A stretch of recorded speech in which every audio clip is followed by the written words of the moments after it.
Good morning, good afternoon, everybody, depending on which part of this beautiful country that you're in. We just resolved some technical difficulties with Skype, which is, of course, being decommissioned in a couple of months. So I guess.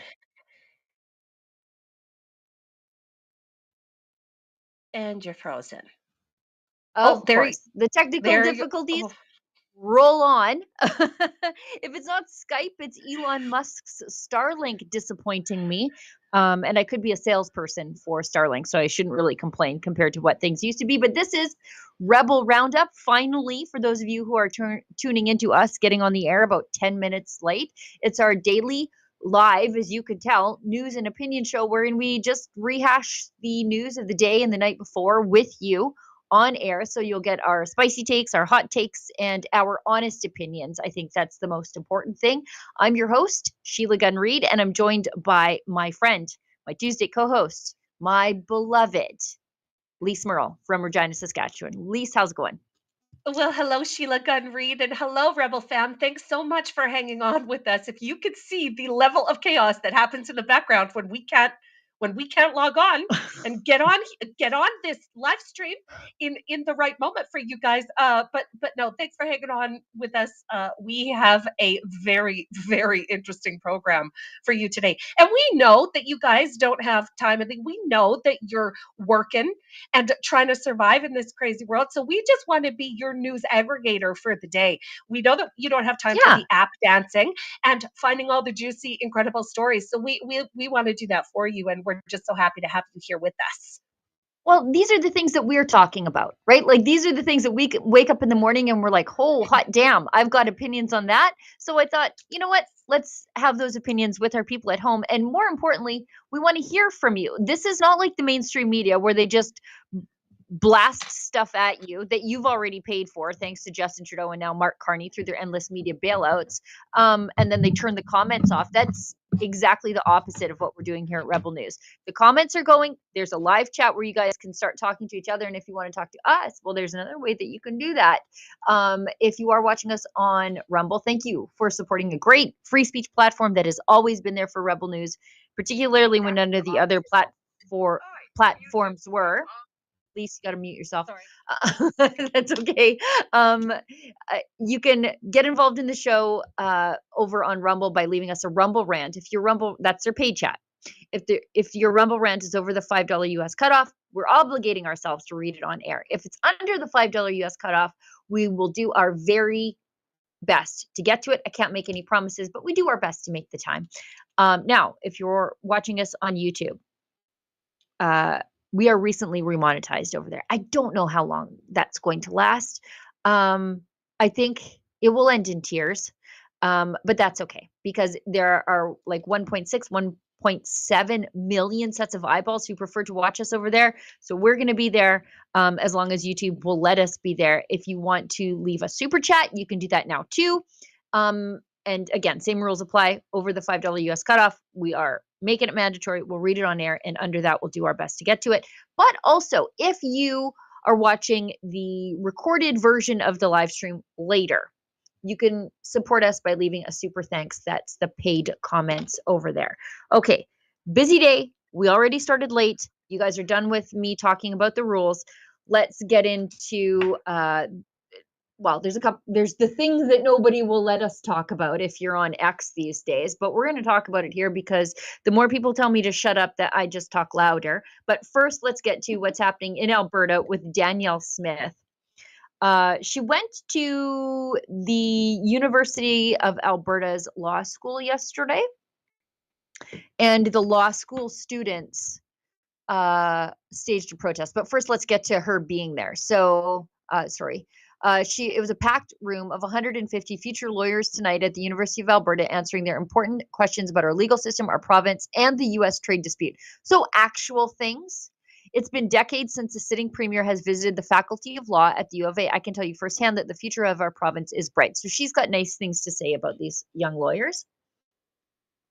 But what did the young lawyers do?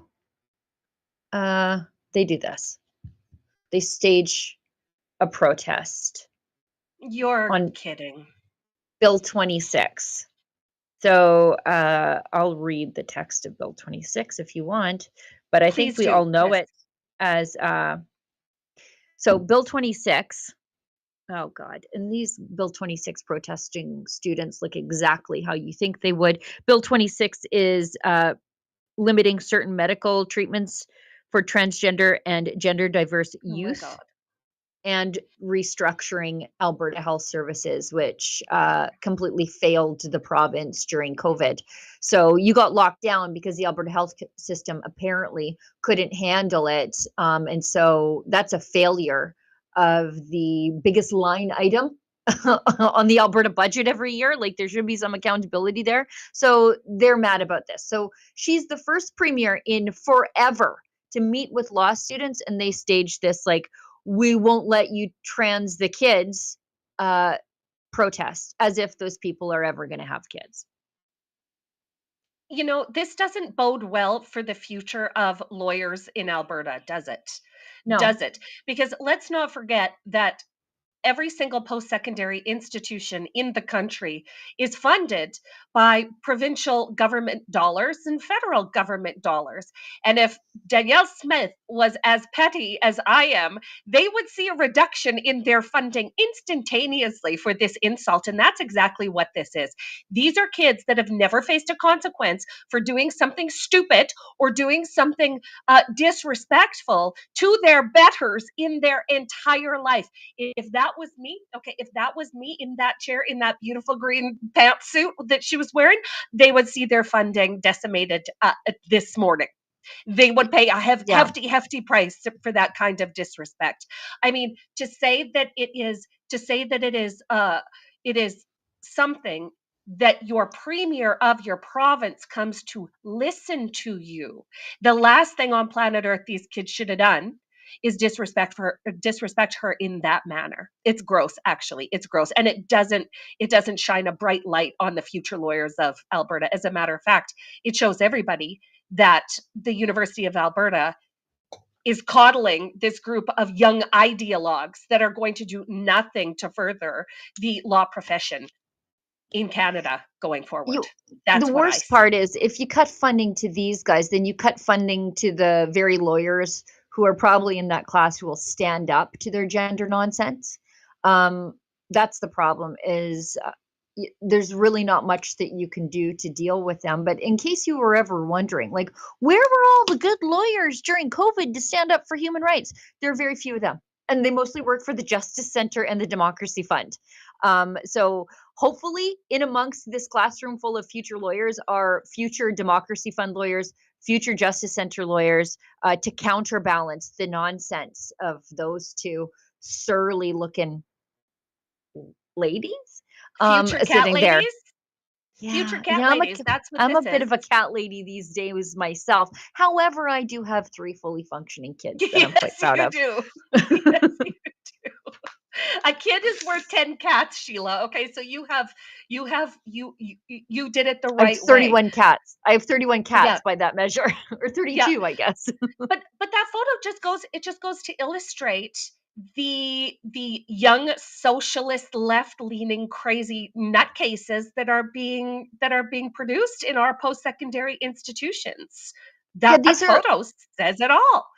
Yeah, well, and these, like, they would probably fancy themselves to be feminists. I mean, I got to squint, but they might fancy themselves to be feminists. Wouldn't you be like, wow, this powerful female premier who is negotiating with Trump and taking on Ottawa has come to speak to us. Now, whether you agree with her politics, that doesn't matter. If you are a dyed-in-the-wool young feminist, you've got something to learn from this woman. Instead, Danielle Smith's politics are wrong, so she may as well be just an old white Christian dude, according to this duo. And by the way, Yes. these are like the most privileged people in the province. The young people going to law school, by and Yeah. large, pretty privileged existence, I would suggest. Probably upwardly mobile families. Crimea River, you guys. Yeah, I no, don't this is embarrassing. This is an embarrassment for the University of Alberta, without question. Like without question. This is not how you greet or welcome the premier of your province when she takes time out of her very busy day to come and meet with your students. This is embarrassing. Oh Yeah. God. Nope. Nope. This No, is an thank you. embarrassment. Nope. Just Just don't go. Like if you don't want to be in the room with her, just don't go. But like this, it's just it embarrasses your school. yep. It sure does. Sure does. Next video from Premier Smith. Somebody asked her at a community event, it looks like, why she didn't cut off oil and gas going to America. And she has a beautiful response that the media isn't talking enough about why it's not just, like Danielle Smith, you're a traitor for not cutting off oil and gas to America. She's actually saying, well, I'm trying to help with the rest of this country, Ontario and Quebec specifically. Let's hear it from her, though. What I objected to is people telling me I should turn off oil and gas going to the United States. And the reason I object to that is because if the United States turns off oil and gas coming to Canada, Ontario and Quebec can get zero oil and gas. The only way they get their oil and gas is from America. And that's why I've said we're not doing it. Boy, wouldn't it be nice if Doug Ford stood up for Ontario like that? Instead, they're like, yes, Alberta, burn your own jobs down. And it's like they're not listening to Trump when he says, everything you do, we will reciprocate. It's like they're not listening. She's the only person who listened in all of this. The only person who listened to him and again, it's not like he's secretive when he talks about these things. It's not like this is like cloaked under an umbrella of secrecy. He said, whatever you do to us, we are going to reciprocate. So don't think that that's going to be your negotiation tactic. Well, what do Ontario and Quebec do is test him on this. And I think that if anything, this illustrates again how qualified Danielle Smith is in dealing with her American counterparts and safeguarding Canadians and Canadian industry. I think she's the only premier in the entire country that has the best interest of Canadians at heart. Because to be completely honest, again, if she wanted to be petty, she could cut off oil and gas to Ontario and Quebec. She could do that and didn't. And I think that speaks a lot to her character and to her beliefs about what is best for Canada and Canadians. And you know who's the real sort of petty jerk in all of this is Doug Ford. Like he's never actually said, Premier Smith, we appreciate you ensuring that Quebecers and Ontarians don't pay $10 a liter gasoline tomorrow. Mm-hmm. He's never said that. In fact, they've sort of ganged up and kind of bullied her for her efforts to deal directly with the Americans to not go along with cutting off Canadian oil and gas, despite pressure from the feds, pressure from Doug Ford, who just basically mused, yeah, we'll turn off all energy exports. The heck you will. And even on the stuff he could control, it lasted all of like 3 hours worth of a threat. So, like he's never actually said, Premier Smith, that was quite wise of you. Appreciate that. Never said that. He basically left her to just fight this fight alone. But Canadians who know better appreciate her for that. I think this is the clip where he's musing about turning off oil and gas. maybe it was, maybe it wasn't, maybe that was just B-roll. But yeah, like he's never even thanked her for that. No, and he wouldn't though, would he? Because No. that would acknowledge that Alberta and Saskatchewan and the Western Yes. provinces add something to the quality of life of Ontario. And the crazy thing is they live in such a cloistered sort of community that they believe that their quality of life just appears out of thin air, and that that the things that they get paid for on their behalf, because of the hard work of Western Canadians that pay into the equalization formula. They only enjoy the quality of life they do because of the hard work of Westerners. And he couldn't. I mean, it would just be too much for Doug to acknowledge that. It's much easier. It's much easier for Doug to just pretend like everything that Ontario and Quebec gets just comes to them fully delivered without any interference from the Western provinces, and that's simply just not the truth. I mused on X the other day, like, do Ontarians and Quebecers know what is happening to Western farmers to protect their highly subsidized EV industry? And most of them don't. They don't have a clue. The high cost Western farmers are paying due to Chinese tariffs in retaliation to liberal tariffs on Chinese-made EVs. They don't know. They don't know what's happening to farm income to pay for their jobs. Nope, We're paying for them absolutely twice. don't. They absolutely don't. And the only thing that's more unforgivable than not knowing is knowing and not caring. Right. That's what's unforgivable. And don't tell me that the upper echelons of Ontario and Quebec politics don't know that every single thing that they get paid for through the equalization formula doesn't come off the hard backs and off the hard work of Western Canadians. Of course they know. They just don't care. It's unforgivable. It's unforgivable. Yeah. And again, I'm going to do my best to avoid broad sweeping statements. I would say a lot of people outside of the Greater Toronto area. No, I think it's just like most places, urban municipalities think the food just just appears on the grocery store shelves. It doesn't get grown somewhere else and then trucked in and taxed all the way in. But yeah, like Westerners are paying for those EV tariffs twice now because we paid for the bailouts and the subsidies, and now our Western farmers are being slapped with all the tariffs from China, which will decimate farm incomes this year. And from what I see, the minister, Philippe Champagne, he says they're not backing down at all on these tariffs against canola. So, well, Philippe Champagne is doing nothing but stoking a unity crisis in Western Canada, because when Western Canadians, because Western Canadian farmers are aware of how devastating these tariffs are going to be on their bottom line and their earning potential in the next year, and going forward, as long as this trade dispute is unresolved, you are going to see a growing sentiment for the separation of Western Canadians.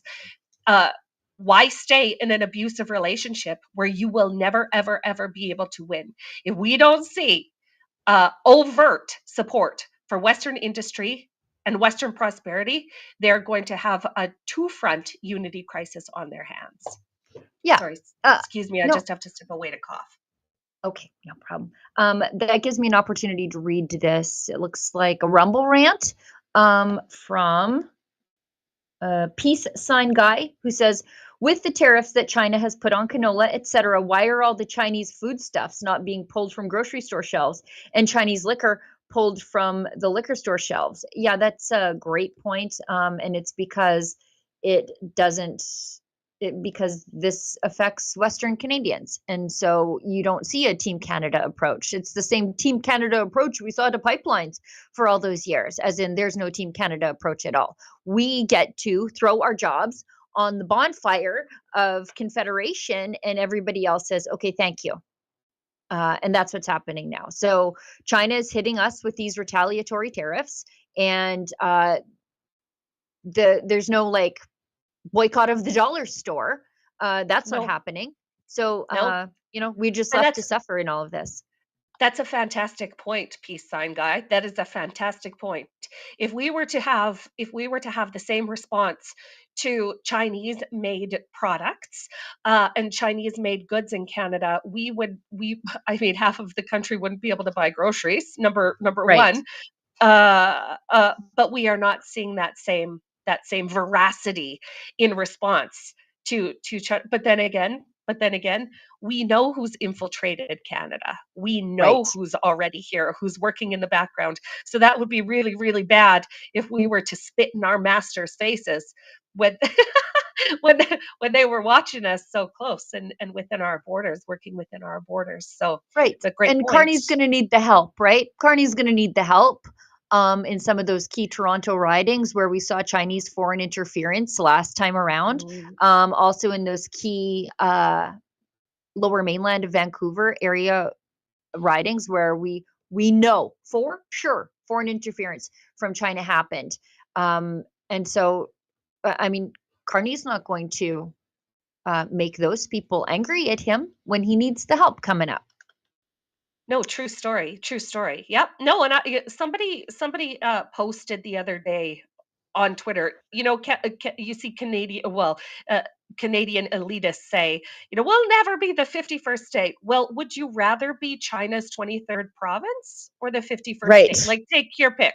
Like, I think pick your pick your yeah, poison. Pick your poison. yeah, Are we more aligned culturally and societally with the United States, or are we more culturally aligned with China? And I think as it pertains to the federal government, because they haven't said anything or done anything about Chinese retaliatory tariffs, uh, we know what side they feel closer to, and it's not yeah, the American side. for sure. We've got actually another Rumble rant from Peace Sign Guy gives us $5 and says, "Why is Scott Moe the only one that seems to be talking China tariffs?" I know that Alberta's ag minister has spoken out about it. And Scott Moe is really taking the lead on this. I think Danielle Smith is taking the lead on the oil exports to the Yeah. United States, and Scott Moe is handling canola. But that's because 50% of Canada's canola is grown in Saskatchewan, 30% is grown in Alberta, and the rest is sprinkled between Manitoba, I guess to some extent, maybe Ontario and parts of British Columbia. So, of course, Scott Moe is the man to take the lead on this in the same way that Danielle Smith is the one to take the lead on the oil exports issue. Yeah, he'd be hard pressed not to say something, considering those are all of his voters. Sask Party Right. government got decimated in the cities in this last election in October. All of those canola growers are Scott Moe voters, and he'd be real hard pressed not to say anything in this moment. However, there's only so much Scott Moe can do. I mean, aside from writing strongly worded letters to the government to please come on side and defend Saskatchewan and prairie canola growers. But I mean, how far does a strongly worded letter get these days? Like, Right. how far exactly? If we don't see the federal government coming out and publicly saying we are going to make sure that our canola growers are protected from this threat of Chinese tariffs, we're not going to see any action. And I think that we are not going to see any action from the federal government. So we're Not on only our own. that, how many people are actually buying before the tariffs Chinese-made electric vehicles? How It many people? How many people are we trying to secure the market for while you're throwing billions, like 30 billion, I think it is, of a canola industry in the garbage can to what? To get the business of maybe the 2 or 3 or 400 Chinese electric vehicles that people are buying every year. I mean, I don't know the number, I'm just making it up, but I've never seen a Chinese electric vehicle on the road. Help me here, never, people. never, Yeah, ever, never, not once. Like never, actually, never, not once. It's really rare to even see a Tesla on the prairies. Well, I would say exceedingly rare to see a Tesla on the prairies, but to see a Chinese-made EV on the prairies, like never seen it in my life, to be completely honest. And yet, this is what we are sacrificing our entire canola industry, $30 billion worth of goods to uphold in Eastern Canada. It is atrocious. It is yeah. atrocious. It's wild. I mean, maybe they're doing it to protect the components of the cars, but still, there's no market for this stuff. Stellantis is going broke, and and what's the other one? Northvolt went broke in its home country. Like, nobody wants this stuff, tariffs or not, but yet No, they're and willing to sacrifice the West. There's no votes to lose. like so many of these initiatives, it was a top down initiative. This isn't ground up some sort of organic thing where people are saying my reliable gas or diesel vehicle is just too reliable. I want to try something that might not start in the winter. I want to try something that'll only go 400 kilometers, never mind that it won't work. Like, nobody was asking for an electric vehicle sector to begin with. This is all being driven top down. And I would suggest by people exactly like Mark Carney and his wife, Diana Fox Carney, who work for companies that dream up these initiatives, okay, to grease the pockets of their friends and force this on consumers that have no interest and don't want it. It's crazy. Yeah. It is Yeah. crazy. This entire electric vehicle craze. It's insane, actually. Well, and we saw like the Canadian government by 2030, maybe 2035, banning the sale of gas and diesel powered vehicles. So that was their way to shoehorn us into the electric vehicles that nobody wanted. Nobody's buying them. Nobody wants them. They're unreliable. They're expensive. And they're basically disposable because once the battery goes, that's it. I mean, it's more than the cost of the car sometimes to replace the battery. So people weren't buying them. So they said, you know what we'll do? We'll ban the alternative. And it still didn't help. So now they're tariffing, I guess, cheaper versions of the car that may come in from China to try to get us to buy these things. And now it's costing the West its agricultural sector. It's wild. It's crazy. Wild. We've got another clip. Ezra Levant sat down with Premier Danielle Smith yesterday. The Premier talks about not meeting with the new Prime Minister, Mark Carney, before he left for Europe. And I think it says a lot that Carney bolted for Europe instead of, I don't know, Washington. But we know what his priorities are. He's got to go home to Europe, don't you know? Anyways, let's watch this video from Ezra and Premier Smith. The New York Times had a very interesting story about how Claudia Sheinbaum, the Mexican president, managed to control the emotional energy and actually persuaded Trump that she was doing all she could. And what's interesting, if the New York Times story is accurate, is that Trump thanked her and then pivoted to just bashing Trudeau. And I think a lot of it was a personal feud. Now that Trudeau's gone, do you think we have a chance to restart things? I'm a little worried that Mark Carney, I mean, at least in his, the last few weeks before he was sworn in, his main target seemed to be Trump. Do you think that Mark Carney's going to have the moral hazard of wanting to pick fights with Trump so he can play Captain Canada to defend us? I mean, Claudia Sheinbaum sort of swallowed her pride in a way, but got the deal done for the sake of Mexico. I'm worried that Mark Carney might want to play Trudeau's game. What do you think? Have you talked to Mark Carney at all? I have not talked to him. We do have a First Ministers conference scheduled for this week, so that'll be the first time that the premiers are able to get together. And I hope that's not the case. I mean, there's a lot of people who are really hurt by a tariff war, whether it's our Canadian producers who face tariffs selling their goods into the U.S., or whether it's our Canadian consumers who are trying to buy American goods. Tariff wars do not benefit anyone. I think we have to acknowledge that first meeting that the Prime Minister went to in Mar-a-Lago was set us on a bad path. I think he made two key mistakes that the President has talked about over and over again. One, by saying that we would not meet our NATO commitment until 2032. That's not going to be good enough. I think we should all recognize that. And secondly, implying that somehow Canada would collapse if we had 25% tariffs on it. That really displayed a lot of weakness. I don't feel that sense of weakness in Canada right now. I feel like, in fact, everybody is doing everything they can to show, no, we are a strong, united country. We will find new markets. We will support each other. And so I think the message that the Prime Minister conveyed was the wrong one. And I hope that the new Prime Minister doesn't make the same mistakes. She got a bunch of good points there. Nope, she's got a bunch of excellent points there, but I think that it is really telling that Mark Carney ran off into the arms of Keir Starmer and Emmanuel Macron ahead of meeting with his own premiers of the provinces of Canada. Like, it is staggering that he would have made that call ahead of a call to his own premiers, or better yet, to Donald Trump. Like, this is almost unforgivable, this posturing, because what he's doing is he's figuring out what kind of support he has from European markets and European leaders before he negotiates with Trump.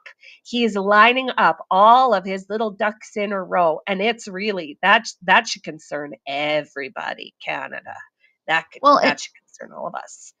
I saw a lot of commenters online, Canadian commenters that I like, saying they were talking about Carney's statements yesterday about how Canada is the most European nation that's not in Europe. And like, I do appreciate that he is acknowledging our European roots. Yes. Okay. That's lovely. Thank you. But I disagree with the reason he said it. I don't think he's necessarily doing it because he's proud of our European roots, because like the left thinks that it's just European colonialism, that North America even exists anyway. I don't feel like he's saying that for the reason everybody's saying that, like, oh, finally we're rejecting this idea that European colonialism was a force for evil in the world. I feel like he said it as a rejection of our close ties to America. That's why I feel like he said it. But everyone's like, yes, finally somebody's acknowledging that it's not a bad thing to be a colony of former European superpowers. Okay, but that's not why, if I had to get into the psyche of a man who, instead of going to Washington, went to Europe to meet with the anti-Trump leaders, it's because he is saying, we're not like those yucky Americans, like what Trudeau just said. The greatest thing about being a Canadian is that we're not American. Like, that was just a more articulate way of saying that thing that Trudeau said not all that long ago. No, that's exactly. Okay, I'm not crazy for thinking that, because I was like, I disagree with Rupa. What's happening? But I think on like, if you go a little bit deeper into the motivations, I think that's why he said it. No, without question, he was saying, good. we are culturally closer. We are culturally closer, and a beloved part of Europe is what he was saying. Actually, in reality, every European immigrant that came to Canada was fleeing something that had gone terribly wrong in Europe. We are not European. We have an entire ocean between us. What he was trying to say is that we are not Americans. That we are not Americans. And he was positioning us as one of them. We're just a long lost cousin. Remember us? We could have such a long and glorious trade relationship. I mean, it is crazy that Mark Carney is floating Canada as a potential member of the European Union. Nothing would be a bigger disaster. Like, if you guys haven't been paying attention, Europe isn't in a real good place right now. And the last thing we'd want to be is sidling up to those guys with all of their bad ideas. And yet, that's exactly what he's positioning us for. So, like, our immigration problems would be even worse. If Mark Carney, and let me preface this, if Mark Carney or any prime minister had said those things about us being very European in our history, in another time, not in the middle of a trade dispute and rampant anti-Americanism sentiment in Canada, I would be just as stoked to hear, like, finally we're rejecting this, like, colonialism is a force for evil in the world nonsense, right? I would be stoked. But when put into the context of a trade war with the Americans, I don't think Mark Carney said it because he's suddenly embracing colonialism as a force for good. I see him saying it as like we're totally not like those disgusting Americans. That's how I see it. Yeah. No, and I can't wait to hear the responses of the decolonialist activists that have spent the last 25 years saying everything about this is bad and awful and gross. I can't wait for those two worlds to collide. The Mark Uh, Carney pro Europe, oh, we're just really good Europeans, just one step away, just that little pesky Atlantic Ocean. What is that? We're Europeans. I can't wait for him to collide with the or the decolonialist activists. It's just going to be such a it's such gonna a great moment. exactly like when the pro-Hamas marchers met up with the Pride Parade. I think it was in Toronto, and they had a standoff on the street. It'll be that, and I'm just standing looking at it, thinking, Just "You guys just have the your fight." left. We love nothing more than when the left eats their own, and Oh yeah, this is going to lead up into it. But this, like, it just goes to show us, because we really do know very little about Mark Carney. It goes to show us where his head is at, and he believes, because he has three passports. He has a UK passport, an Irish passport, and a Canadian passport. It just goes to show you that he is a crazed globalist who is dragging us into this partnership with European countries that we don't have a lot in common with. We don't. Well, I mean, we don't have anything in common with them right now, especially in the midst of this trade dispute with the Americans. Again, I'll just say it all day, every day. We have more in common with America than we do with either England or France right now, right now for his sure. his cozying up to those leaders is more than a cause for concern. So yeah. This sort of reminds me of when Andrew Scheer was, through no fault of his own, accidentally American, and everybody lost their marbles. "Oh, he's got dual loyalties, and he can't be an American." And he's like, "Sorry, what? Sorry, not my fault. One of my parents was one." It's not like Mark Carney, who went actively collecting European passports, Yes. And Yes. then nobody from the left is saying, like, "You got to renounce those and swear your allegiance to," apparently, the genocidal state of Canada. If you ask the left, they have to figure out where they fit on this stuff, because the cognitive dissonance is real. And it is, Yes. I can't wait for it to destroy them all while I stand back and Yeah. just watch my enemies fight with each other. Yes. Yeah. Get the popcorn. Get the Yeah, I'm pop the fine. I'm popcorn, good. Canada. Andrew Scheer, he can't be the prime minister. He's accidentally an American. Like, literally, through no fault of his own, he had a parent who happened to be an American, so he was a dual citizen. Not even by choice, just complete accident. Not like Mark Carney, who's Right. like, I can be British. How about Irish? I could do Irish too. Like, those are the two passports that we know about. There's a Yes. lot That that we you can't know even about. that we can't even That we ask Mark know. Carney about. There is so much that we don't know about this guy, and it's slowly being revealed. But God bless the independent media in Canada, who is revealing a lot of these interesting quirks about his personality and background that we would not have known had we trusted the mainstream media to be telling us the stories, because they're not. Because of course Right. they're And not. I think, and we'll get to that in a second, but they're not going to be asking any more tough questions after what happened yesterday. But we'll get to that in a second, because I need to do an ad read, and then we'll hit a Rebel News ad break, and then we'll come right back. So, are you ready to show your support in style? Sticker Mule has a fantastic offer just for you. For a limited time, you can grab your free Trump stickers. Yes, you heard that right, free.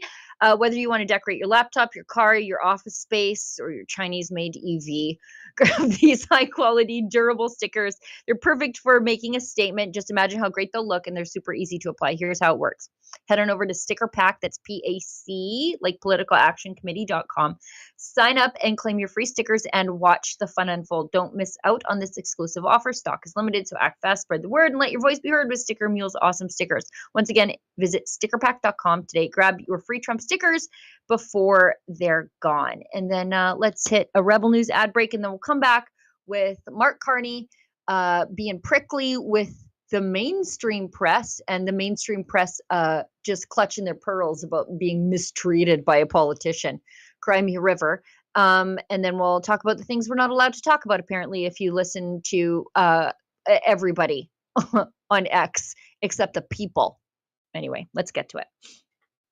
Canadians know the national anthem. They stand in silence to remember those who died for this country. But not every Canadian knows their rights and freedoms. The Freedom Passport will change that. It looks and feels like a Canadian passport, but contains the Canadian Charter of Rights and Freedoms in a portable, easy-to-read format. The Freedom Passport. Order one for yourself and for all the freedom lovers that you love at freedompassport.ca. Why should you join Canada's National Firearms Association? We currently have one of the most aggressively anti-firearm governments in our nation's history, promoting fear and placing blame like never before. Our rights, freedoms, culture, and heritage, it's all on the line. But we are fighting back, and there is strength in numbers. We work within the law to change the law, to defend competitors, hunters, collectors, and other law-abiding firearms owners. We can get through this. We've done it before, and we'll do it again, if you are with us.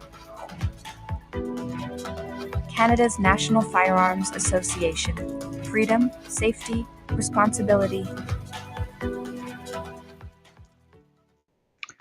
Okay, let's get into Mark Carney. First, of course, we talked extensively about his visit to Europe instead of going to Washington to try to save Canadian jobs. But as is the case with the Liberal leader of Canada, they really love to be the leader of the global anti-Trump cabal. And I think that's what Mark Carney is trying to do, is trying to reignite that. Trudeau once held that place in the globalists' hearts until he became a laughingstock and an idiot, or at least they warmed up to him. They figured out what we all knew, and that he's a laughingstock and an idiot. Now Mark Carney is trying to do that. So he met with King Charles yesterday, and Carney is heard saying, "I had a little bit of a disaster, sir. My Order of Canada pin broke. It fell on the tarmac." Just pay attention to Mark Carney's posture in this video. That was the one thing that I noticed, besides the high-level elitist complaining about your Order of Canada pin. Like, give me a break. But his posture is positively villainous, I think is the right word.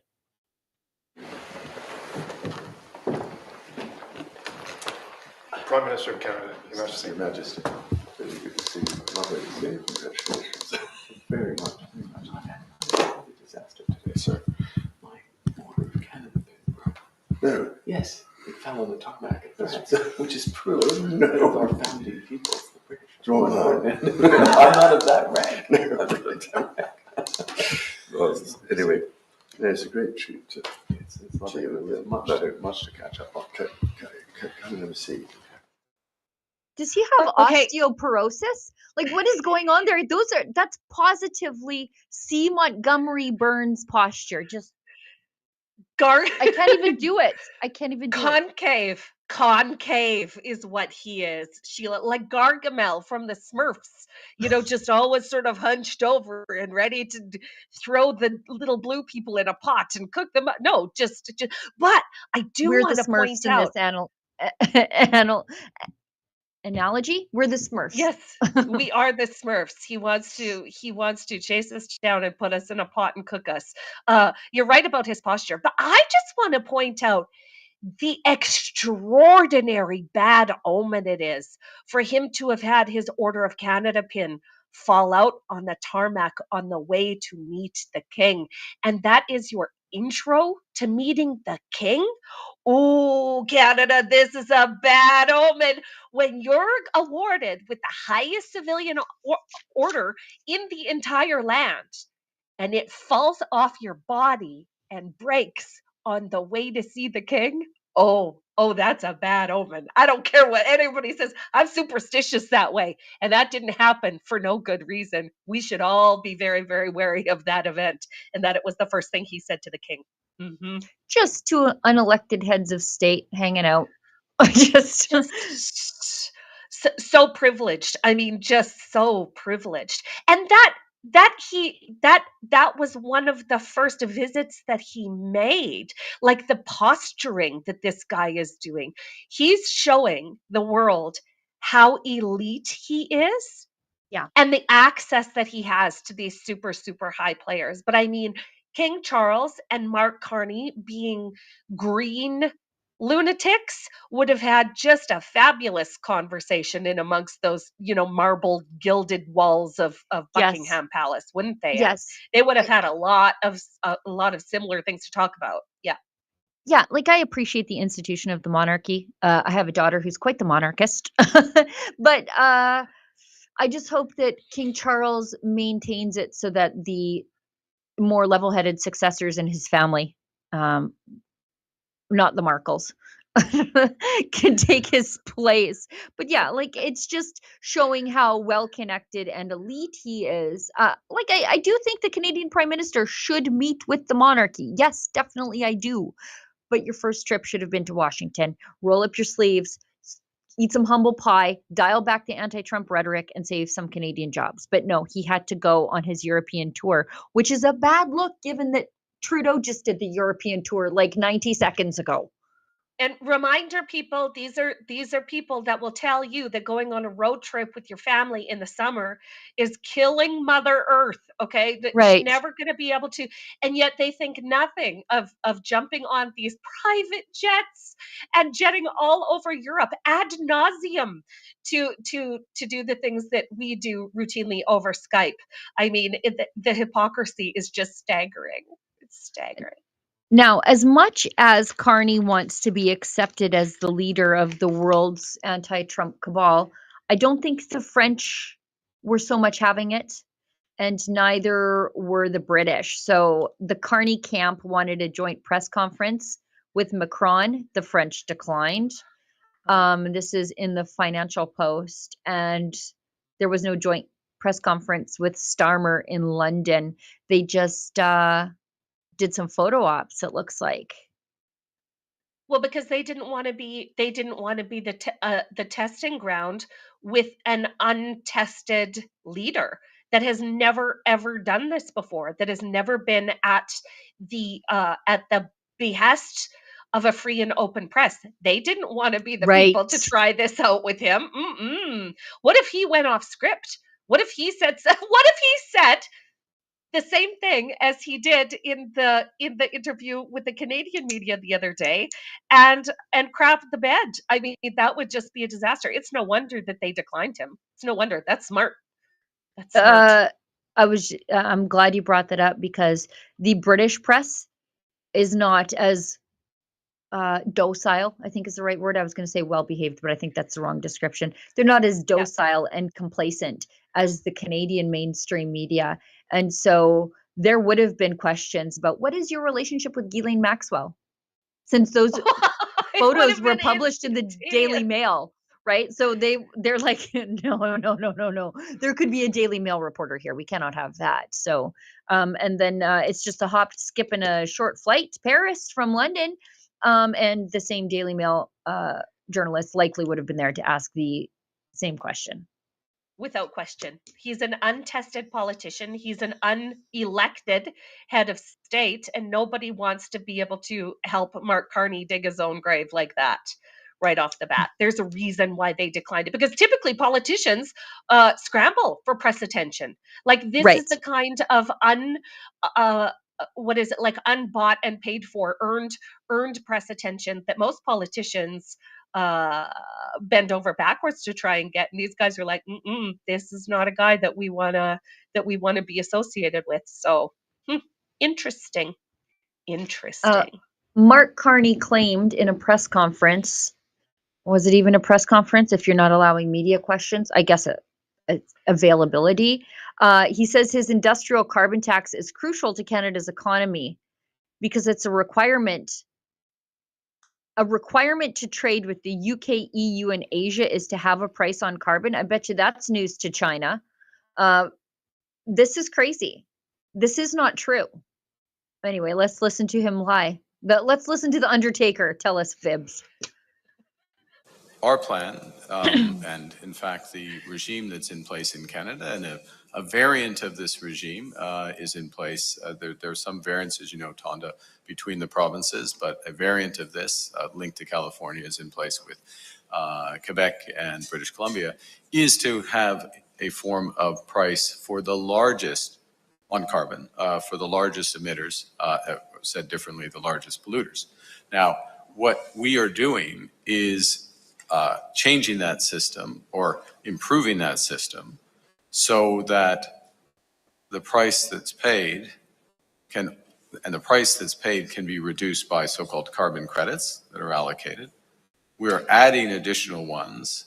We will be adding additional ones that ensure that the polluters are paying so that Canadians can receive support to reduce their own emissions. So it's a more efficient system. It works better for the large polluters. It works better for Canadians. And it also is a system that recognizes the new trading reality. So we have to be able to connect the dots, something that the opposition is totally incapable of doing, proven themselves totally incapable of doing. So on the one hand, we have our largest trading partner, as we've been discussing, attacking us, putting tariffs on us. On the other hand, we have the opportunity to diversify trade. Guess what one of the requirements is to diversify trade to the European Union? Guess what one of the requirements is to diversify trade to the United Kingdom? Guess what one of the requirements will be to diversify trade to emerging Asia? Is to have a form of price on carbon. So we are able to think one step ahead. We're able to go out and see the world. We're able to help Canadian companies prepare. And you know what's going to happen 5 years, 10 years from now? If I have the pleasure of being in front of you, you'll be asking me the question, if we didn't do this, if we didn't help our companies get more prepared, the Americans are going to start caring about this again. They have elections every 4 years. They cared a great deal about this 3 months ago. Now all of a sudden they don't care about it. They're going to care about it again. We have an enormous opportunity here in Canada. The United Kingdom has an enormous opportunity. France has an enormous opportunity. Europe has an enormous opportunity to leapfrog over American companies. They're trying to turn back the clock and look inwards. We're going to take that opportunity. We're going to take that opportunity. It's going to create jobs and it's going to create new markets for our country. Does he try to get me to stop paying attention by just being boring? I think that's what he's doing. Yes. Yeah, he is. But what he says, if you can stay awake and listen to what he says, his comments are not going to be taken lightly or well by the Americans who are absolutely running away from this craziness, as they should. We are all, as smart people, acknowledging that this price on carbon is nothing more than a cash grab by perpetually cash-strapped governments who have spent our money on social programming, okay? It is a wealth redistribution scheme by insane governments, okay? And what he says there about the Americans going back on this or being able to leapfrog over the American economy, that is not going to be taken lightly by the Americans. And what we heard there was an extended, boring rundown of the beliefs of his lobbyist wife.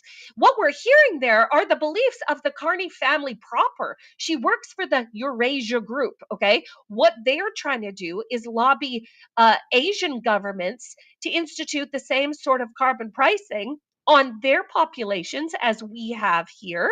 And this is insane. We need to root out this carbon tax scheme that they've unfurled on this. We need to root it out by the stem and then salt the earth around this. This is not helping the weather. You can't pay your way into helping the weather. And by saying that he's going to add carbon pricing to the biggest polluters. Well, guess what's right around the corner for us, Canada? He's going to label our oil and gas sector a big emitter, a large emitter. Already. Right? It's our the ag emissions sector. cap. Yep. Our ag sector, he's going to label a large emitter. We are going to see the major economic drivers in Canada be decimated by this lunatic. And I mean, just everything he said there, it should be such a cause for concern for Canadians. Everything he said there. He's obviously working in the best interest of his stakeholders at Brookfield and for his wife, who is a lobbyist for these green slush fundy people. So... And, so much of what he said just wasn't true there. So Canada does about 5% trade with Europe. So we're going to burn down our entire economy for somebody that we do 5% trade with. In the meantime, our two largest trading partners, or at least the world's two largest economies, and the world's largest economy is also our number one trading partner, the United States, they don't have a carbon tax. So they're happy to do business with us without one. And so he's actually, and China, they don't have a carbon tax. They don't care about any of this stuff insofar as fighting emissions, if you care about those sorts of things. But what he's proposing is actually tariffing our own stuff on its way into Europe. Here's what the EU is proposing. Now, it's not on the books, it's not mandatory, but they don't care about us having our own carbon tax on the way out the door. What they are saying is, in the name of saving the planet, if a country does not have a carbon tax on its own goods, we will carbon tax it on its way in and apply that to the consumer. It is wild. It is so absolutely it has nothing wild. to do with us. We don't need to do any of this. They can do it. If they want to do this to people who live in the EU, that's their business. We do not need to impose carbon taxes upstream on Canadian manufacturing to please Keir Starmer or Emmanuel Macron. No. They can do that. They can tariff it on the way in the door. I don't care. It's none of my business. No, but we should care about the poor and the vulnerable in the UK and in France who are disproportionately affected by this. You know, there's little old people in the UK that heat one corner of one room of their house because they can't afford their home heating. The United Kingdom relies solely on oil and gas imports to heat their homes in the winter. They have some pretty brutal winters there in the UK. It's not known for being a wild tropical paradise. And we should care about the people that are being terribly and negatively impacted by these green initiatives that would punish them for staying alive. We should care about that. No, again, this is an initiative that should be rooted out and have the earth salted around it. Well, and this is not an issue for Canadians. Like, why are we creating policy around things that some other country is doing to their citizens? I didn't vote for Keir Starmer. I don't get to vote for Emmanuel Macron. So why are his climate policies being imposed on Canadian manufacturing industries? Exactly that. This is a matter of sovereignty. Yeah, to make it more attractive to do business with Canada. When our biggest trade export partnership is right next door and doesn't care. Why are we doing this? It makes no sense. Well, we know why. To enrich his friends in living on glass pedestals. That's what we're doing this for. It is crazy. Brookfield Asset Management. That's what we're doing it for. Now, I'm shocked to inform you that the mainstream media did their job for a second yesterday. Now, because of Carney's reaction, I doubt that they will do it again. So we had a question, I think it was from the Globe and Mail, that really prickled Mark Carney. And then Rosie Barton, in with the assist, asked a question. And now she's having a day off to engage in some introspection, looking inside herself, if you will. And I like I said, I think this is the last time the CBC is going to ask a tough question to Mark Carney because, he didn't respond well. Because he can't respond well because he's not good at this. He's just not good at this. Let's watch. The rules say that those assets should be publicly disclosed within 120 days, which means you'll campaign in a coming federal election, most likely within the next 120 days, and are serving as Prime Minister now, with Canadians not being aware of what potential conflicts of interest you sought to avoid. What possible conflict would you have, Stephanie? Stephanie, I'm complying with the rules. I'm complying with the rules in advance. You say you are not going to any conflict of interest. Yes. Trump spent most of his life in the private sector. There's no possible conflict of interest in your assets. It's very difficult to believe. Look inside yourself, Rosemary. I mean, you start from a prior of conflict and ill will. I have served in the private sector. I have stood up for Canada. I have left my roles in the private sector at a time of crisis for our country. I'm complying with all the rules. Your line of questioning is trying to invent new rules. I'm complying with the rules that Parliament has laid out and the responsibilities of the Ethics Commissioner. And I will continue to comply with those rules. Look inside yourself, Rosemary. Look inside yourself. Rosemary, that's gonna be my go-to for shutting down every conversation I don't want to have from now on. Look inside yourself, Rosemary. Look inside You come yourself. from a place of conflict and ill will. You could, the ill will is just dripping off of you right now. No, but what a guy. Okay, so this is a guy that is not used to having people ask him hard questions. This is a man who is completely accustomed to people just listening to him, just listening to him and doing what he says they should do. It is staggering. On the other hand, that we give these guys 120 days to divulge their conflicts of interest or their assets when we can install him in less than 2 weeks' He's time. already the prime minister. It Like is he's wild. already the prime minister. What he's saying is I don't have a problem using the 120-day loophole to escape accountability to the Canadian people. I don't have a problem with that, Rosemary. Why do you have a problem with me escaping accountability? Do you want to know why he doesn't want to divulge this? And it's because for the last 5 years, he's been whispering in Trudeau's ears about policies that would enrich Brookfield Asset Management. Without question.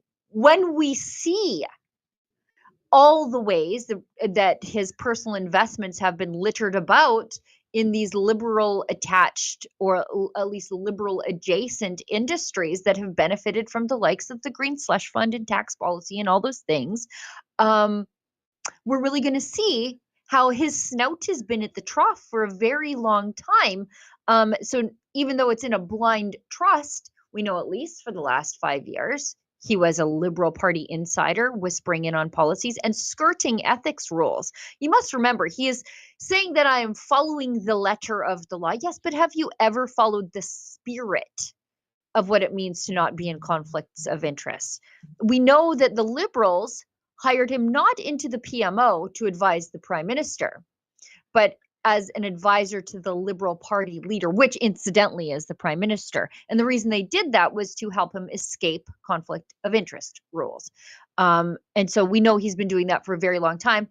His problem is if he tells us things now, we'll know the full extent before we get to vote.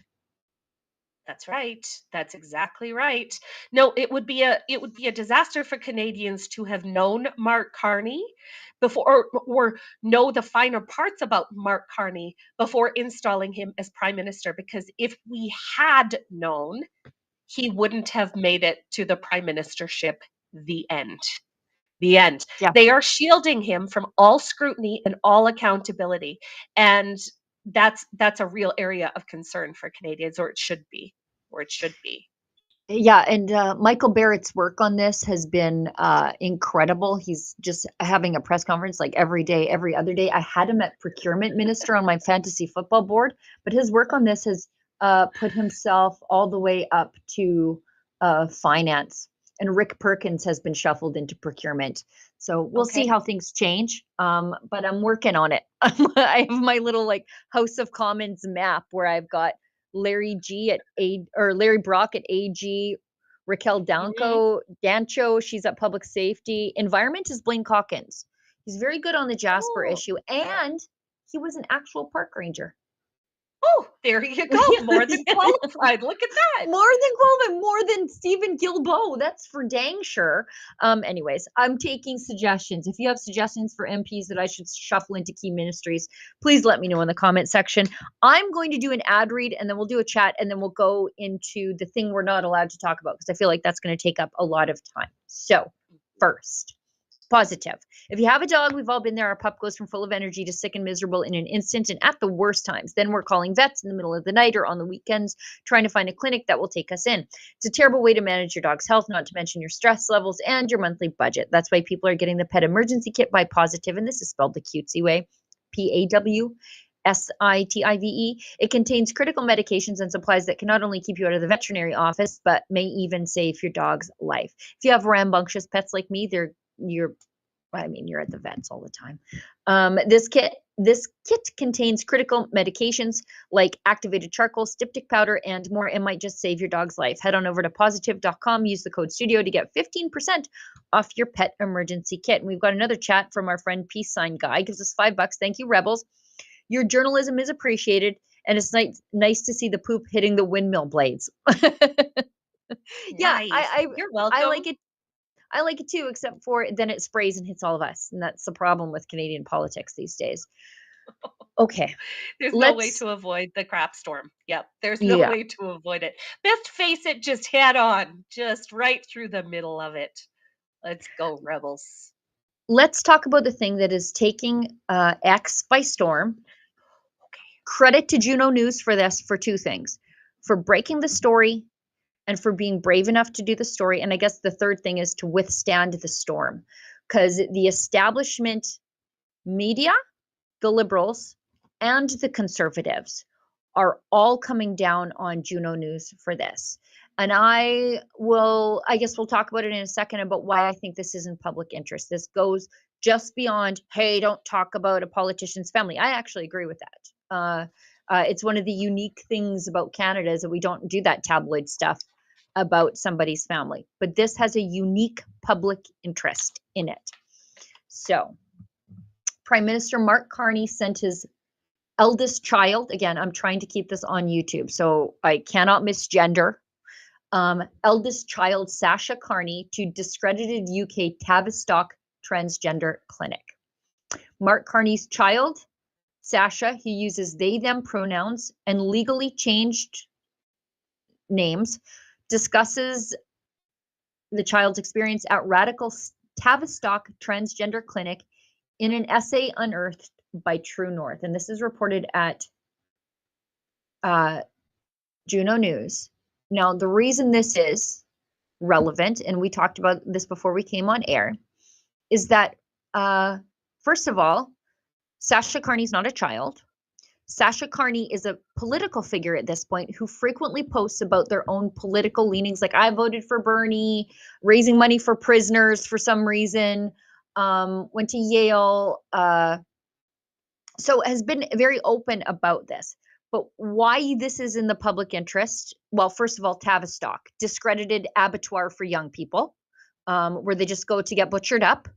And this is in the public interest because there have been a lot of people online saying, well, Mark Carney is Catholic. Now, not Catholic like me, but more Catholic like Justin Trudeau, as in they just pick from the cafeteria plate of the thing that they're going to actually subscribe to from Catholic doctrine. But a lot of people have said, oh, it might mitigate some of the gender madness and anti-Christian sentiment you're seeing in the Liberal Party, which has become quite radical on those issues. And this is an indicator that nothing is going to change. For example, and let me be clear, I don't even care about his child's name. I don't care.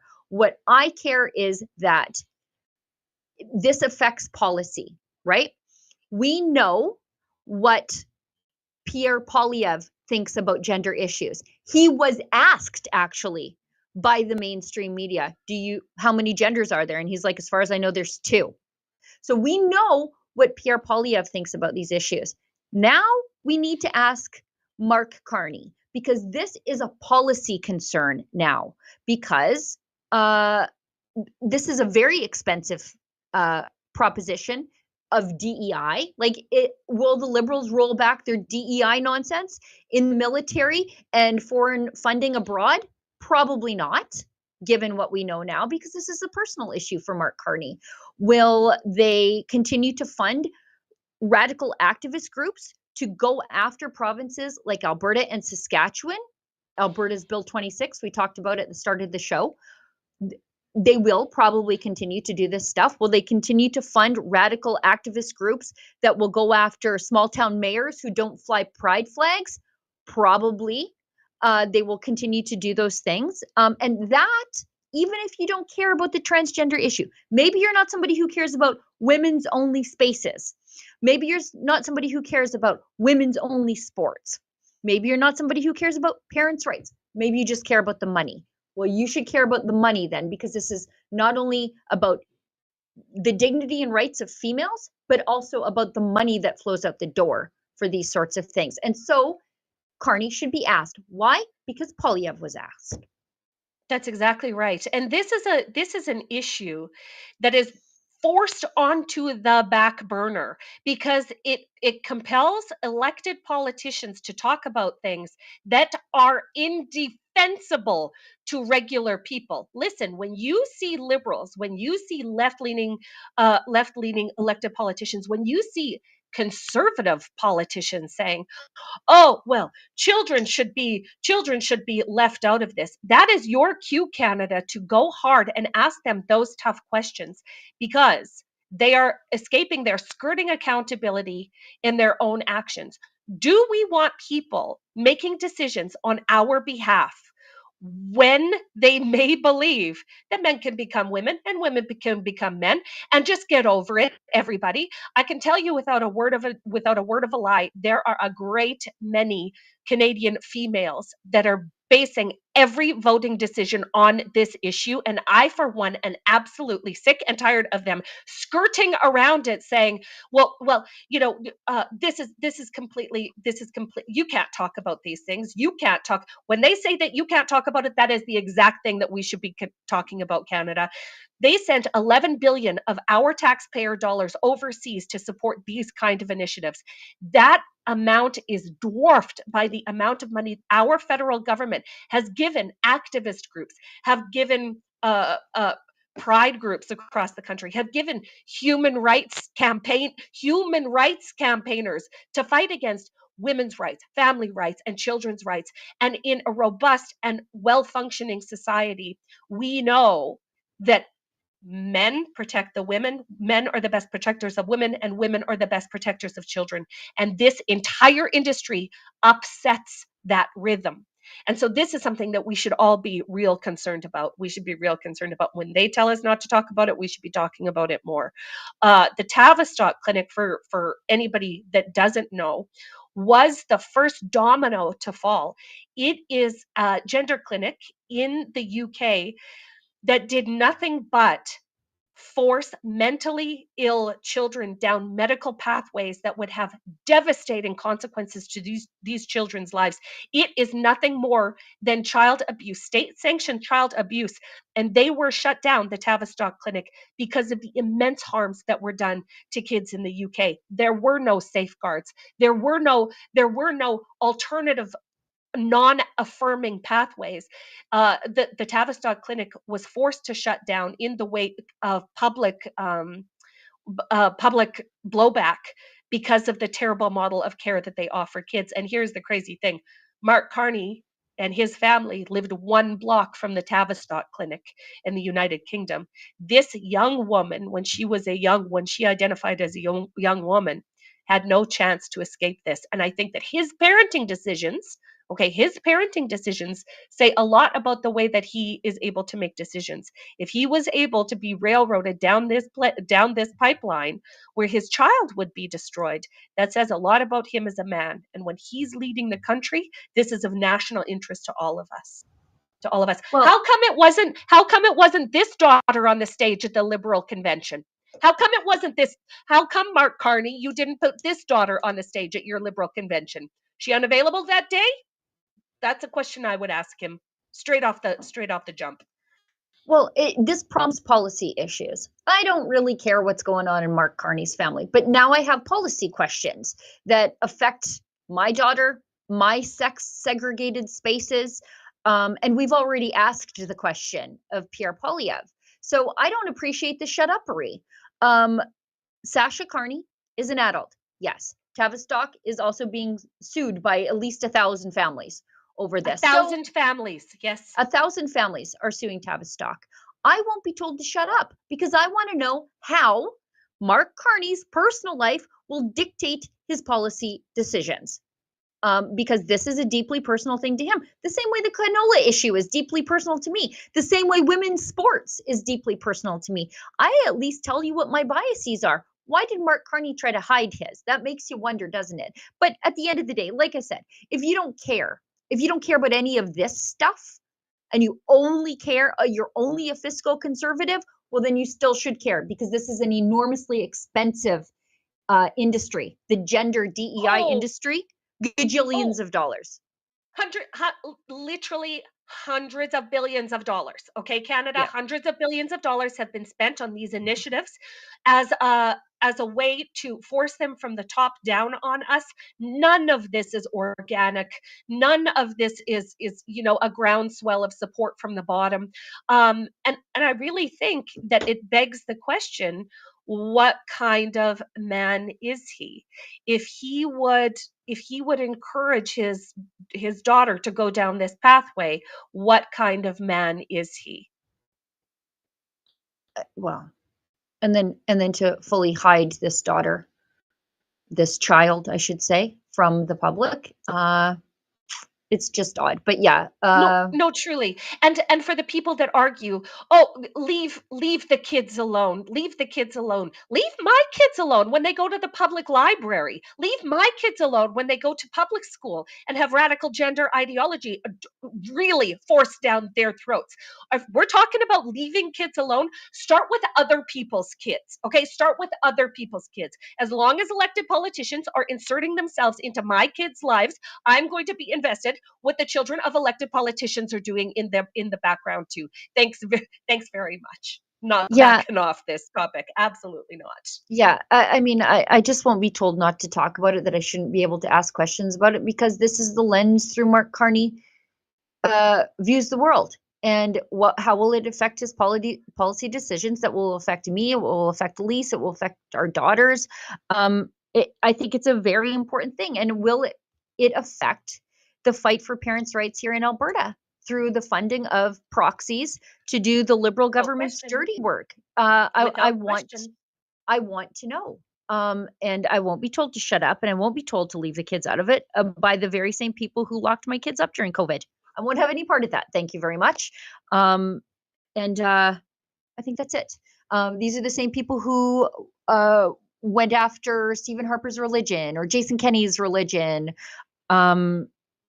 The very same people, and I'm not hearing any of it. I want to know how this affects policy decisions, particularly when they've already talked to Pierre Poilievre about this issue. Why haven't they not asked Mark Carney how many genders there are? But they asked Pierre Poilievre how many genders there are. Actually, can we bring up that clip? Just so people know I'm not making this up. They asked Pierre Poilievre how many genders there were. Pierre Poilievre handled it excellently. So, you know what? In fairness, and given what we know now, somebody should really ask Mark Carney this. And that is another reason why they don't let independent journalists into this. And let me reiterate again, Sasha Carney is an adult. I don't actually, insofar as I care about Mark Carney's family, I don't actually care about Mark Carney's family. I think normally we would leave the entire Carney family alone, except his wife works for the Eurasia Group, where Gerald Butts works, and the other child went to Tavistock. I think that is of national significance, given what the Liberals have submitted us to for the last 10 years. But let's just show this clip of Poilievre, just so that we can understand the hypocrisy here. First day on the job, President Trump signed an executive order, the U.S. government only recognizing two genders, male, female. They're unchangeable. Oh, it's almost like this is internationally significant. Is that something that you're going to kind of walk in line with, or what are your feelings on that executive order? Well, I don't know. Do you have any other genders that you'd like to name? Me personally? Yes. I'm just asking more so if you're in line with what he is saying. Do you agree with what he's saying? Is that something that you would be lockstep with if elected as Prime Minister? Well, I'm not aware of any other genders than men and women. I mean, if you have any other that you want me to consider, you're welcome to tell me right now. Well, there's personally, I am a man. I am people who say cis man. There are people there who, they say they're me too. Gender I'm a neutral. Man. Well, you are a man. Yes. There are people there who say they're gender neutral. Yeah. They say they're gender neutral. They're a trans person. Is that something that you would recognize here? Whereas in the States, at least with their U.S. government, the way they're seeing it, there's only 2. I'm only aware of 2, but I mean, if you come up with another list, then you're welcome to do that. But I'm aware of 2, and as far as I'm concerned, we should have a government that just minds its own damn business and leaves people alone. Thank you. You know what? So right there, that makes the point that this is an internationally significant issue, right? The Americans are dealing with it in a certain way.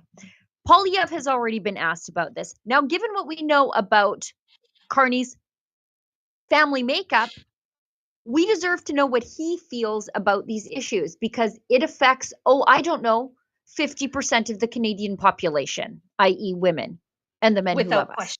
Without question. Over the last 9 years, we've watched women's rights, our right to be free of men in rape crisis centers, in shelters, in prisons, be eroded to nothingness. Because as long as you can have a man self-ID into women's spaces, it is no longer a safe space for women. We watched that happen over the last 9 years in Canada. Never mind the harms to children that radical gender ideology has caused to our children, just mass confusion and mass destruction of our youngest people, disassociating with their identities to try and, to lie to them and try and tell them that they can be any gender they want or anywhere in between, when sex is immutable, it is unescapable, and it is biologically driven in every single cell of our bodies. But even further than this, Sheila, what we've seen in Canada, especially with some of the major pollsters, is a real convergence of the lead that the Canadian Conservatives have had over the Liberals for the past 2 years, and the Liberals under Mark Carney's leadership. We've seen that gap, that once huge gap of Conservatives, narrow to almost nothing. And I think it's incumbent upon the Conservative Party of Canada to look across the border into the United States and acknowledge that this is the one issue that pulled it across the finish line for the Trump administration.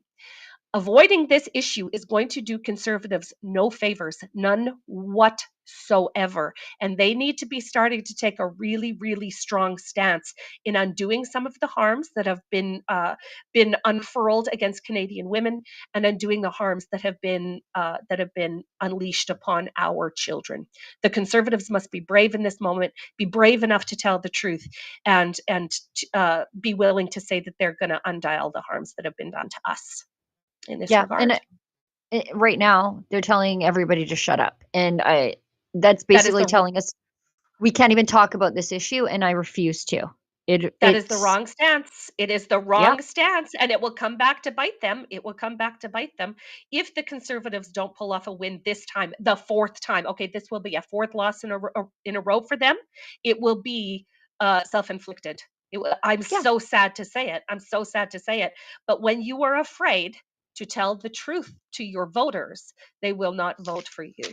And this is a lesson that they're learning the hard way over and over and over again. So be brave, Conservatives. We know the truth. Say it. I'm just say it. Mark Carney must answer how many genders there are. Mm-hmm. Should children be able to transition socially or medically? And can a child be born in the wrong body, Mark? Is it possible for a child to be born in the wrong body, Mark Carney? See what he says to that. And should biologically, let's call them natal males, be allowed dancing around YouTube's restrictions? Should natal males be allowed to play in biological female sports? Those are the 3 questions I want him to answer now, because those are make or break issues for a lot of people who are otherwise apolitical. And I will defer to this. If you cannot tell the truth on this one simple, immutable, biological fact, you cannot be trusted to tell the truth about anything. And I think we already know that about Mark Carney. He cannot really. We got to move on. We've got a couple of chats, and then maybe I'll pick one more off the list just for fun. I think it might be Trudeau at the Canadian Tire. Okay. I want us to closely examine what's in his shopping cart. So memory hole gives us $5. Like Dingwall, Carney is entitled to my entitlements. Liberal arrogance knows no bounds. Yeah. Ableist So SL true. gives us, it's true, $5. I like how the Conservative Party of Canada actually asked people about the regressive left in this poll. Can you also please do something to help further the BC father with his ongoing legal issues? I think you might be referring to the man who cannot be named, nor can his child. It's very difficult to even report on that case because there's publication bans on publication bans there. And I think he's got a lot of help from the Justice Center. Drea has done extensive reporting on that. Nobody knows those publication bans like she does. It's just like a mountain of them to pull apart. But it's on this topic anyway, and I'm trying to avoid breaking a publication ban right now. You'll get your news on that though from the Americans who do not have to or will not abide by this publication ban. That's another, the publication ban is another part of the censorship regime in Canada. It is another way for them to keep us from talking about issues that deeply, deeply impact our society. And it is just so sad what is happening there. It's just so sad. Okay, let's wrap up the show by going to Justin Trudeau. He put a picture on his Facebook page in English and in French because that's totally what normal men do. Gotta love a Monday morning at Canadian Tire. This is the first time he's ever been in Canadian Tire on a Monday morning. I definitely believe that. It's got how do you do fellow kids vibes. You know, how do you do fellow divorced dads of Canada? This is what we do now. Okay, good day to you, sir. His cart is full of bachelor pad things. Like utensils. I was just going to say that he's got a wire mesh sieve there. He's got there you go. Potato masher. The whole scooper. He's got a mix master over there in black. He chose black. Looks like he has a couple of sets of bowls there, like some nesting bowls. I think that's what he's got there. But this delights me to no end. This is a guy that has to fend for himself for the first time in 10 years. Okay, this guy has had to do none of this. Not set up a kitchen, not buy his own groceries, not, deal with the minutia of life. And I love nothing more than him walking through that Canadian Tire going, holy hell, guys, would you look at these prices? Look what they want for a set of nesting bowls. Oh, yeah. That's your doing, bud. That's your doing right there. I'm just happy wait for him he to go to left Superstore. Oh yeah. I'm just happy he left the utensils, like the serving items in Rideau Cottage, because I feel like he's the kind of guy who would just take them with him. Take them all. I wonder what Margaret Trudeau is up to now that she's been, I imagine, forcibly evicted by a sheriff or at least a bailiff from the lake at Harrington Lake, where she was shacked up there for a time. But he's having to start over. His wife is gone. Yeah. She's off living with that doctor or whatever she's doing, telling us all about how to love ourselves and love each other while her marriage is in shambles. And then he is just like, I have nothing. I have nothing and I have to buy everything. Like, where is he living now? Oh, I mean,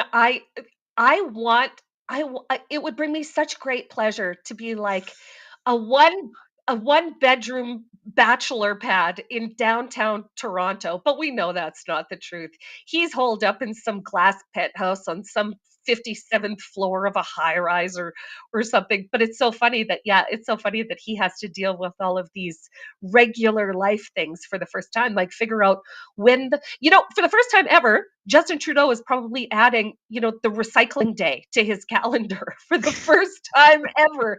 And nothing makes me happier to know that he's being inconvenienced by all of the policies that he put into place. It's incredible, actually. It's incredible. Yeah. Yeah. I hope he burns everything. He'll land on his feet with the wealth that he inherited before he ever went into politics. And then all of his political salary that he just was straight banking because we paid for his lifestyle for so long. So I imagine he'll be just fine. I imagine he's not even actually shopping at Canadian Tire for his household items. He's probably having those brought in from wherever the consul general to New York City, old Tom Clark, wherever he got his appliances, his like $8,000 coffee machine. That's probably where Trudeau's getting his stuff from. Guaranteed he's working with an interior designer that's dealing with all the large stuff. But no, the kitchen stuff, straight to Canadian Tire. Straight to Canadian Tire. Do you know the rest of us go to the dollar store? We don't get the Betty Crocker stuff at the dollar store. It's bright red. Bright red. Bright we red. all got it. We all got it. We all know it.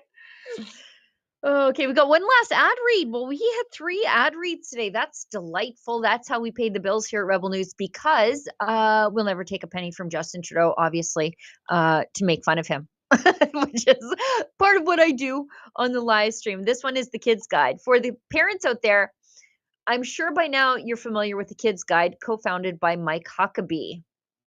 Well, the Kids Guide wants to know whether or not you approve of Doge. Please take a minute to head on over to dogechoice.com right now to cast your vote and to see how more than 15,000 other parents who've already voted feel about Doge. Remember, vote at dogechoice.com. Whether you choose yes or no in the Kids Guide Doge poll when you visit dogechoice.com, you'll be thanked with a free gift bundle featuring 2 kids guides. You'll get the Kids Guide to President Trump and the Kids Guide to Elon Musk, both for free, so your kids can learn how they're using Doge to slash government waste. Remember, visit dogechoice.com to cast your vote, and you'll get a free gift bundle for your kids. If you are somebody who doesn't want your kids learning about Elon and Trump from their blue-haired gender studies graduate elementary school teacher, perhaps consider this. Go to dogechoice.com. I think that's it for the show, unless there's anything else that Olivia would like us to get to. Lise, thanks so much for co-hosting the show with me today and twinsying with me in our Rebel News outfits. It's always wonderful to hear your impassioned perspective, and you're quickly becoming, besides my favorite, also a viewer favorite here at Rebel News. Well, I'm so happy to be here, Sheila, and thanks so much for having me, Rebel. We will see you same place, same time tomorrow, I think. Right. And as my friend David Menzies always says, stay safe and stay sane. I don't think he takes his own advice. Hi, everybody. Ezra Levant here. I'm at the Toronto International Airport before dawn. Got up really early today. We're taking the first flight to Winnipeg, Manitoba. Then we're renting a car and driving just over an hour to a small town called Carney, Manitoba, population around 3,000 people, where a couple of days ago, a church was completely torched. It was a huge fire. 18 firefighters apparently were needed to put out the blaze. Police call it suspicious. They suspect arson. Now, there are acts of arson that are not politically motivated, but in Canada, we've had a string of church arsons and other vandalisms.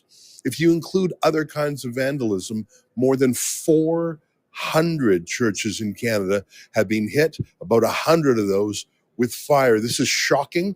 And just as shocking as it is, it's even more startling that these do not receive more media coverage. A few months ago, I attended a major church in Toronto. I'd even call it a cathedral. It was enormous. Again, completely torched, and practically zero interest from the political media establishment. They cover it as some random quirk rather than a clear pattern. There is a pattern of targeting churches in Canada.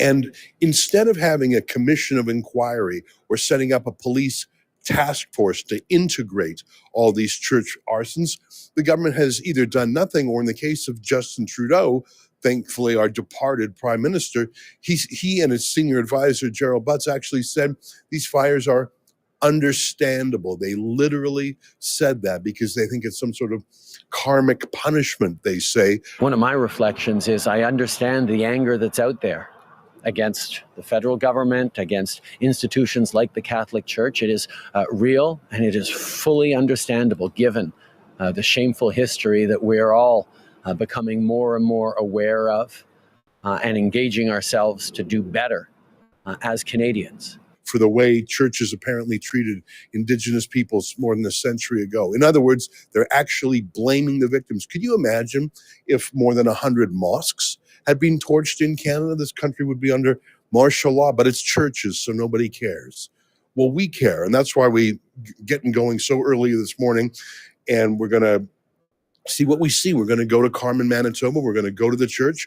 The fire has been put out now, obviously, so we'll just be able to see the wreckage. We're going to try and talk to people in Carmen to find out what's going on. What do they think happened? And what do they think about the relative silence with which this act of possible terrorism has happened? Now, I'm going along with our videographer, Lincoln J.